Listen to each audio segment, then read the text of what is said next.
नमस्कार। आज मुख्यमंत्री जयराम ठाकुर का 56वां जन्मदिन है।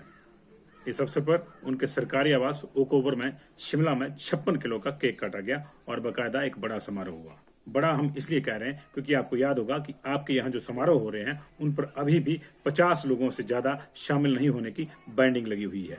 यानी आपके यहाँ कोई समारोह है तो चाहे वो कितना ही बड़ा समारोह क्यों नहीं है, उसमें 50 ही लोग शामिल हो सकते हैं। उससे ज्यादा हुए तो आपको जुर्माना लगेगा। लेकिन इसके विपरीत मुख्यमंत्री के जन्मदिन में इन तमाम नियमों की धज्जियां उड़ी। ना कोई सोशल डिस्टेंसिंग थी, मास्क भी कईयों के लिए जो है या तो कनास्क बने हुए थे या ग्लास बने हुए थे, या फिर कई लोगों के पास मास्क ही नहीं थे। सोशल डिस्टेंसिंग दूर दूर तक नहीं थी और 50 का नियम तो भूल ही जाइए। जी हाँ, ठीक पढ़ा आपने। ये माननीय मुख्यमंत्री जयराम ठाकुर के ही जन्मदिन का केक है। आपको पता है कितना? 56 किलो का, क्योंकि आज उनका 56वां जन्मदिन था और इस मौके पर 56 किलो का केक बनाया गया था। लेकिन जैसे ही उन्होंने केक काटा, केक काटने के साथ कुछ और नियम भी कट के चलते बने। वो नियम जो सरकार ने, जो मुख्यमंत्री महोदय ने स्वयं तय किए थे। 2 गज की दूरी, किसी भी समारोह में 50 से ज़्यादा लोग नहीं, ये नियम इस समारोह में टूट गए। आप देख लीजिए खुद ही, 56 किलो का केक है तो 50 लोग तो उसको खा ही नहीं पाएंगे। जाहिर है खाने वालों की संख्या ज़्यादा थी। मुख्यमंत्री हैं तो जाहिर तौर पर भीड़ तो उमड़ नहीं थी, तो ऐसी स्थिति में सोशल डिस्टेंसिंग का सहारा लिया जा सकता था। लेकिन समर्थकों ने, उनके उत्साह ने उस दूरी को भी कम कर दिया। मुख्यमंत्री की मजबूरी हम समझ सकते हैं, लेकिन उन लोगों को क्या कहिएगा जिनके जिम्मे इस भीड़ को नियंत्रित करने की जिम्मेदारी थी। ये जो इस समारोह में सोशल डिस्टेंसिंग और दूसरे नियमों का पालन करवाने के लिए जिम्मेदार थे, वे अफसर सब चुप रहे। आखिर क्यों नहीं रहते? माननीय मुख्यमंत्री का जन्मदिन जो था, मुख्यमंत्री जिस समारोह में गए वहाँ पे ये कमियां नज़र आई। किसी भी समारोह में सोशल डिस्टेंसिंग नज़र नहीं आई। मुख्यमंत्री और उनकी धर्मपत्नी बाकायदा मास्क लगाकर नियमों का पालन करते नजर आए।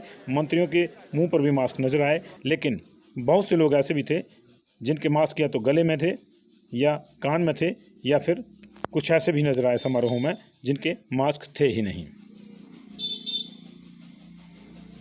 कुल मिलाकर हर जगह यह नियम टूटा।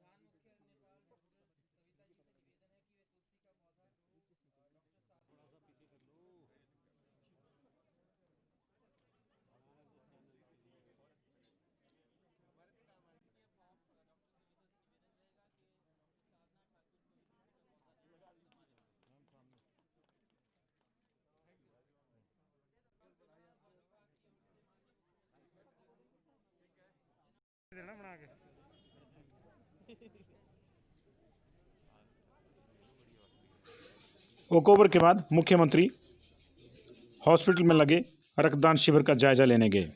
यहां भी भीड़ ने उनका पीछा नहीं छोड़ा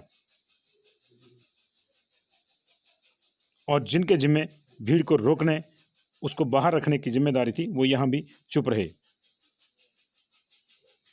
आप देख सकते हैं रक्तदान शिविर के दौरान कितनी ज़्यादा भीड़ जो है एकत्रित है, जबकि रक्तदान के दौरान सबसे ज़्यादा खतरा संक्रमण का रहता है। कोरोना का ही संक्रमण नहीं, कोई भी किसी किस्म का संक्रमण हो सकता है। उसके बाद मुख्यमंत्री स्थानीय हॉस्पिटल में लंगर सेवा के एक उपकरण का, एक मशीन का उद्घाटन करने भी गए। जब भी यहाँ स्वचालित चपाती निर्माण करने वाली मशीन का उद्घाटन कर रहे थे, तब भी नियम टूटे। जहाँ जहाँ गए वहाँ वहाँ नियम टूटे।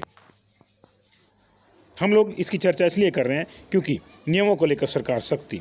कई लोगों के खिलाफ मामले दर्ज हुए, कई लोगों से जुर्माना वसूला गया। लोगों के घरों में जाकर अधिकारी धमकते रहे, पुलिस जाती रही, उनको धमकाती रही। हर समारोह में जाकर एक एक करके बंदे गिने गए। लेकिन जनाब, यहाँ भी तो कोई ऐसी गिनती करने वाला होना चाहिए था। क्यों नहीं होना चाहिए था? क्या नियम सबके लिए बराबर नहीं होने चाहिए? हमारा सवाल सिर्फ इतना सा है। जहाँ तक मुख्यमंत्री की बात है, हमारा मानना है कि वो सभी नियमों का पालन करते हैं, लेकिन इस समारोह में उनकी भी अपनी मजबूरियाँ थी। हम चाहते हैं कि वो दीर्घायु हों, हमेशा स्वस्थ रहें, प्रदेश की सेवा करते रहें, लेकिन अधिकारियों को उनके समारोहों में इस तरह से व्यवस्था बनानी चाहिए ताकि हम जैसों को बात करने का मौका ही ना मिले। तो देखा आपने कि किस तरह से हर जगह पर मुख्यमंत्री के जन्मदिन के समारोह में जो है तमाम नियम टूटे, चाहे वो सोशल डिस्टेंसिंग के हो, चाहे वो 2 गज की दूरी और बाकी उसके साथ साथ जो है जो संख्या है उसमें शामिल होने वालों की, समारोह में शामिल होने वालों की, उसको लेकर हो। हर जगह पे नियम टूटते नजर आए। हॉस्पिटल में, उनके घर में या दूसरी जगह जहां जहां वो गए वहां ये नियम टूटे। और खास बात यह है कि जिन लोगों के जिम्मे इन नियमों की पालना करवाना है वो अफसर भी इसी भीड़ का हिस्सा थे। आपको हमारा कार्यक्रम कैसा लगा कमेंट जरूर कीजिएगा। आज इतना ही, मुलाकात होती रहेगी। देखते रहिए पंजाब केसरी टीवी।